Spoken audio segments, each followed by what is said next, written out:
There's the old one. There's a new one.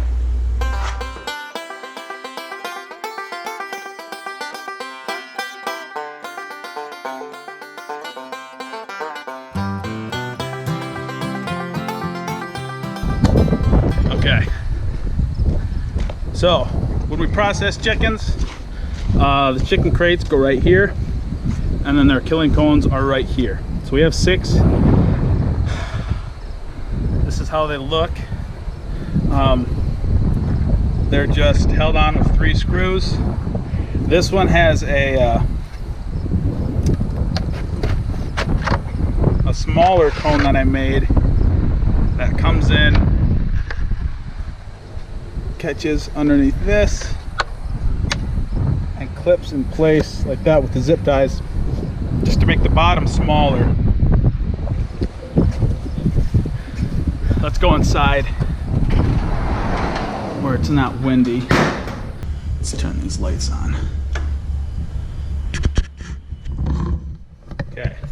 Killing cones, if you buy them new, can be anywhere from like $25 to $35. I think that's kind of where they're at now for a stainless steel killing cone, just for a regular sized chicken.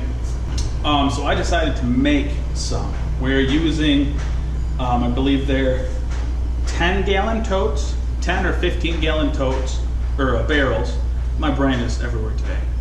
They held sanitizer for our milking parlor, and they were used, they started, so they were empty about 5 years ago. We washed them out twice and drilled 2 holes in the bottom and put them by a bunch of maple trees, I think 36, 37 maple trees that we planted along our road.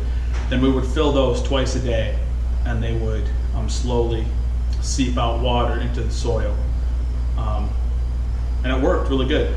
So we did that for 3 years, and they have been sitting in this chicken coop for probably 2.5, 3 years until we moved them out so we could have our brooder in there. And that plastic is about perfect because it's thin enough to where you can bend it, but it's thick enough to where it's super durable. I don't think you could use a 50-gallon barrel just because the plastic on it's too thick, but these ones are the perfect size.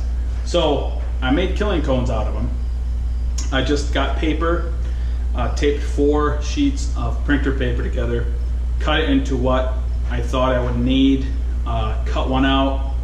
I bent it into a cone. I used zip ties to hold it together. Then I took it out to our chicken tractors a couple days before we processed and took out the biggest one and set it in there, and it looked pretty good. And it's worked so far. We used it, we've used those 6 cones to process 600 chickens so far. Well, 625 chickens so far.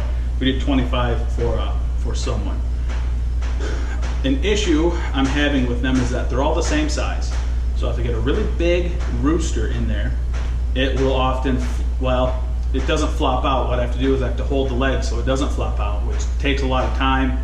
You have to be super duper hyper aware of where the chickens are, how big they are. If they're too small, they'll fall through. That's why I made that little smaller cone that snaps in to the bigger ones to make the hole at the bottom smaller. I'm gonna probably do something similar with these ones. Also, they were too short. So if you put a really big bird in there, a big hen, or most of the, probably like half of the roosters, honestly, their feet hang up over the back of it like this. If this is the top of your cone, their legs would hang over the back. And once you cut them and they go into the death throes and they kick and they try to flap their wings, they could lift themselves up on the edge of that and either turn upright or just fall out.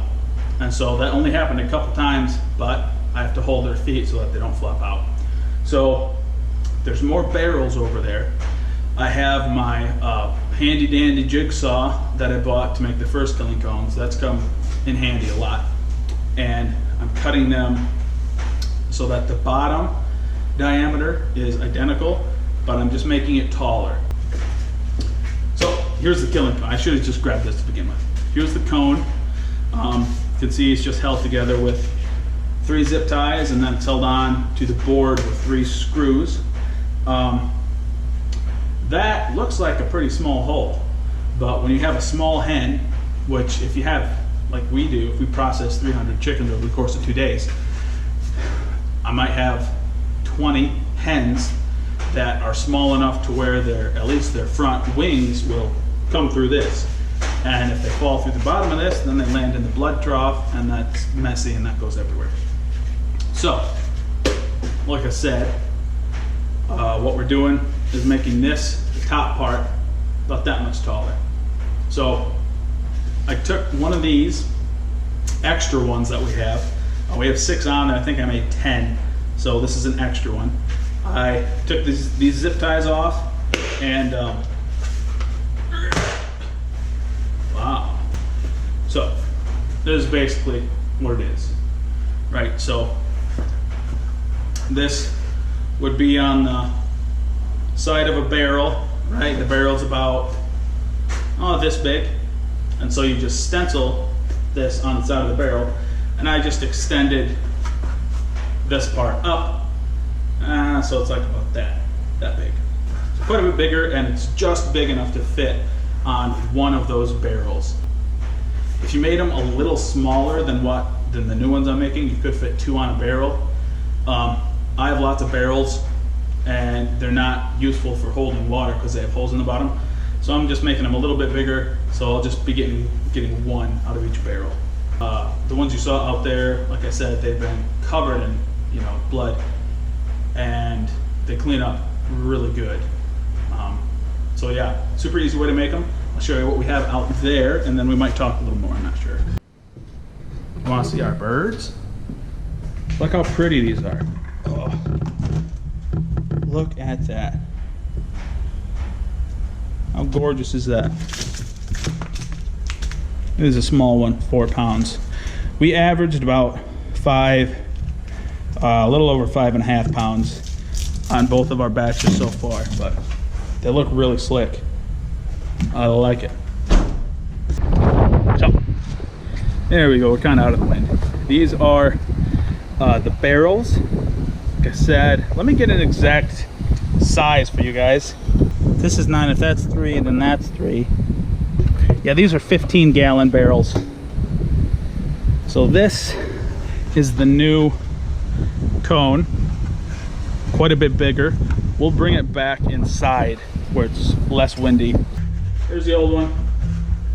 There's a new one. So let me do this. Kind of slide. So that's what you get. So they're probably 4 inches, 3 to 4 inches more. So that's going to be way easier for me, because that's my station. I'm the what would you call it? The dispatcher, the cutter. It's super easy. So once you get one that you like, you can use your new one as your stencil, which is what I've been doing. And I did go into some of the thicker plastic on top, which is okay because it's already close to the size. It has to be curved. Okay. So for instance, on the bottom, if you would have had the thick band of plastic here on the bottom, it'd be really tough to get this to bend down to the size that you want it to bend to. But on top, if you have some of the thicker plastic, it's not as big of a deal.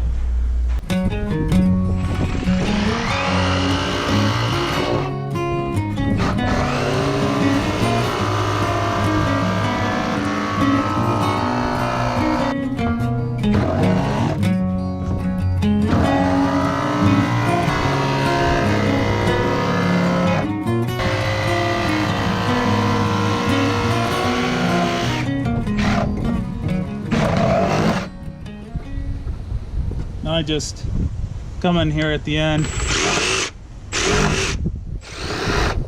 knock off any corners,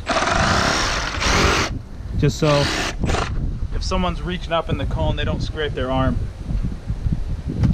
That's it.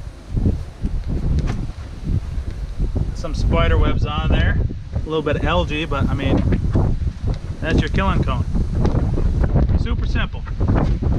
It's really helpful with these.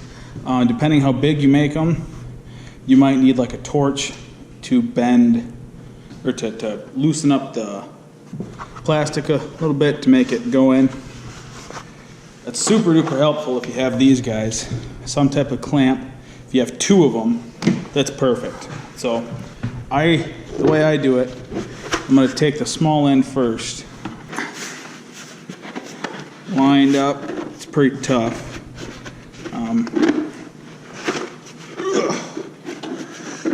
You get it close, take this guy, till so it's overlapped maybe an inch or so. I have to move this clamp.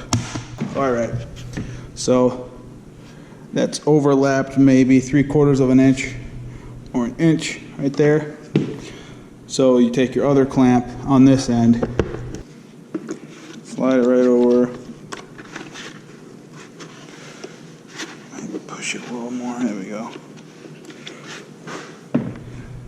Make sure it's nice and tight so it's not going to go anywhere. I use a zip ties. The bigger the better. If they're too small, they'll just snap. These are the only ones we have, so I'm going to use 3 instead of 2. This is just to hold it in shape. It makes it it makes it a lot easier to screw it onto your stand, whatever you're putting them on. If they're already in a cone shape, you could just go right ahead and screw these on your stand without forming them beforehand. But I find that this makes it a lot easier. So I'm going to put 2 holes in here near the center of where they're overlapped, and then I'm going to thread this through so that the square part of it is on the outside. I don't want it on the inside, because if this little nub is on the inside, this is where their breast could be up against this cone, and if it gets poked and prodded as they're flapping, it can mark up the meat or tear the skin. So I'm going to go down through one and up through this one, and then press down on it, and just like that. Right, you can see inside. So I do one on the bottom, one near the middle. I don't do one at the top, because that's where it will be connected to the board. So there's going to be screws up here connecting it. I just want the bottom, where there won't be screws down here, to be zip tied so that it doesn't pry apart. So we'll do the same thing right here, just like that. All right, now it's going to hold its shape, so we'll take the clamps off. Now, you could quit here. I'm going to put a second zip tie here at the bottom because it's really tight here, and I don't want it popping apart.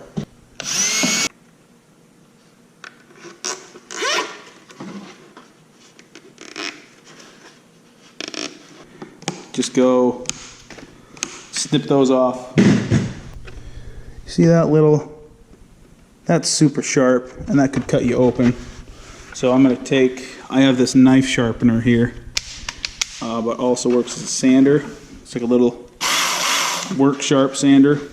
It's going to use this to take this, just like that. Just so it's not going to cut anybody.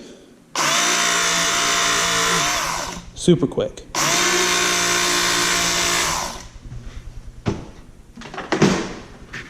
Just like that. And that's good to go. And like I said, you can see it says this had hypochlorite solution in it.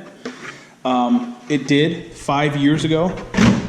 But these barrels were used to water trees for 3 years, and they've sat out for 2 or 3 years, 3 more years, and they were washed twice before they were used for that. So I'm not worried at all about what was in this. It was just sanitizer solution. So thank you guys for watching. More videos to come, and yeah, subscribe if you would.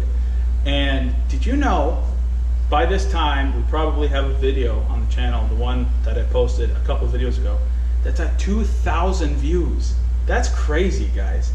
And all the new subscribers who are here, thank you so much for subscribing. And I'm really glad to see people, a couple videos are popping off, and that's neat. That's cool to see. I'm glad people are enjoying them, because I enjoy making these. That's it for me, guys. Like, share, subscribe, comment down below, all that good stuff. More videos to come. I'll catch you guys on the next one.